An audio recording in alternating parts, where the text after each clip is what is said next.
उत्तर प्रदेश के मुख्यमंत्री योगी आदित्यनाथ न सिर्फ यूपी में बल्कि पूरे देश में लोकसभा चुनाव प्रचार में जुटे हुए हैं। आज देवभूमि उत्तराखंड में उनकी सभाएं हैं। इस वक्त हम हरिद्वार में मौजूद हैं।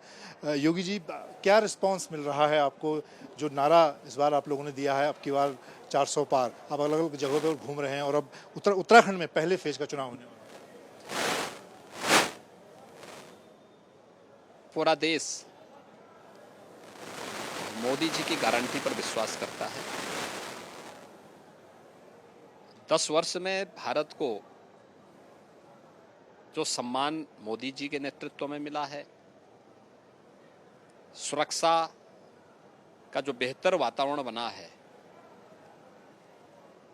सुशासन का जो मॉडल मोदी जी ने देश को दिया है, इसके प्रति कृतज्ञता ज्ञापित करते हुए जनता जनार्दन मोदी जी को फिर एक बार देश के प्रधानमंत्री के रूप में देखना चाहती है।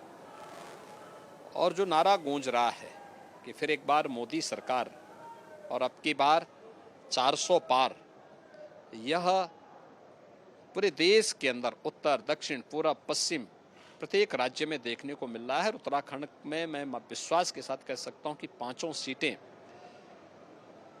पर कमल खिलेगा, कोई संदेह नहीं होना चाहिए। आज बीजेपी ने, प्रधानमंत्री नरेंद्र मोदी ने संकल्प पत्र जारी किया है, उसको लेकर उसमें तमाम चीजें कही गई हैं, उसको लेकर आपका क्या प्रतिक्रिया है आपकी?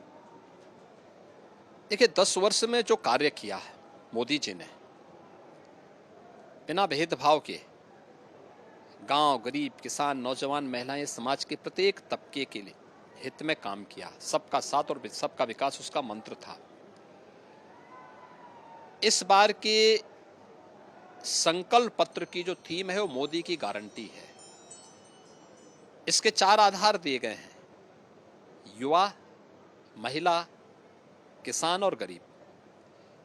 इन 4 आधारों पर आधारित विकसित भारत और आत्मनिर्भर भारत की संकल्पना को साकार करने के लिए इस तीसरे कार्यकाल में मोदी जी को फिर से समर्थन देना है। और इसके लिए भारतीय जनता पार्टी जनता जनार्दन से अपील कर रही है, उनके पास जा रही है। जो अपार स्नेह और समर्थन पूरे देश के अंदर प्राप्त हो रहा है, मुझे लगता है कि कहीं कोई संदेह नहीं है। ये चुनाव तो नेशन फर्स्ट बनाम फैमिली फर्स्ट के बीच में हो चुका है, जातिवाद बनाम राष्ट्रवाद के बीच में हो चुका है। ये चुनाव विकास बनाम कांग्रेस नेतृत्व की विनाशकारी जो नीतियां थी, इनके बीच में हो चुका है। यह चुनाव तुष्टीकरण बनाम सबका साथ सबके विकास के बीच में पहले ही सिमट चुका है। स्वाभाविक रूप से लोग नेशन फर्स्ट की तरफ, राष्ट्रवाद की तरफ, विकास की तरफ और सबका साथ और सबके विकास के भाव से उत्प्रोत होकर के केवल मोदी की गारंटी पे विश्वास कर रहा है। और मोदी की गारंटी इस चुनाव की प्रत्येक व्यक्ति के जीवन का संकल्प बन चुका है। योगी जी, इन सब के बीच विपक्ष का एक आरोप है, खासतौर से कांग्रेस का, कि बीजेपी राम के नाम का इस्तेमाल कर रही है, राम मंदिर के मुद्दे पर चुनाव लड़ रही है। देखिए, राम मंदिर का इस्तेमाल हमने चुनाव के लिए नहीं किया है, लेकिन हाँ, भारत की आस्था का सम्मान है, हमारे लिए विरासत के सम्मान के समान है। तो विरासत और विकास का बेहतर समन्वय मोदी जी ने किया। तो जब काम हुआ है तो नाम भी होगा। राम मंदिर के पहले 4 करोड़ गरीबों को आवास भी दिए मोदी जी ने।